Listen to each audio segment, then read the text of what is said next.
অনেক সময় আমরা ভাবি যে আমি অনেক ভালো কর্ম করলাম, তারপরও আমাকে অভিশাপ দিয়ে দিল।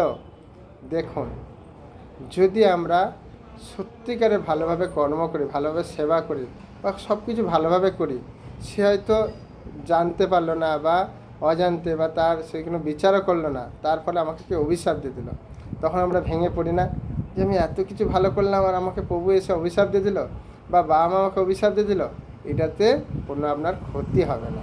কখন ক্ষতি হবে?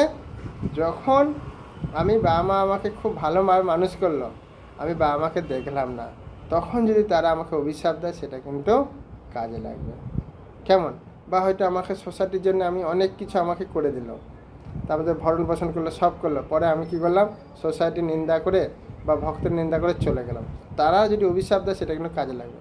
কিন্তু আমি সোসাইটির অনেক কিছু করলাম, সারা জীবন দিয়ে দিলাম বা ভগবানের জন্য সেবা সারা জীবন দিলাম, কেউ হয়তো আমার অভিশাপ দিল, সেখানে কোনো কার্যকরী হবে না। তাই আমাদের চিন্তা করতে হবে যে অভিশাপ দেওয়ার আগে কাউকে চিন্তা করতে আমি সব কেন দেবো, কী কারণে দিচ্ছি। আর যদি কাউকে দিয়েও ফেলে, সেই ব্যক্তি যেন একটু ঠান্ডা মাথায় চিন্তা করে যে আমি যদি কোনো ভুল না করে থাকি, আমাকে অভিশাপ দিচ্ছে, এটা কোনো আমার ক্ষতি হবে না, উল্টে তারই ক্ষতি হবে। তা এইটা নিয়ে আপনারা ভেঙে পড়বেন না। কেমন?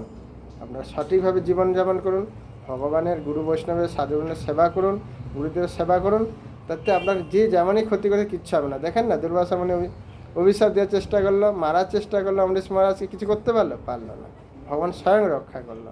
তাই আপনারা এটা নিয়ে ভেঙে পড়বেন না, দুঃখ করবেন না, সেবা করে যান, ভগবান আপনাদের রক্ষা করবে। কেমন? হরে কৃষ্ণ। যদি ভালো লাগে শেয়ার করবেন, সাবস্ক্রাইব করবেন।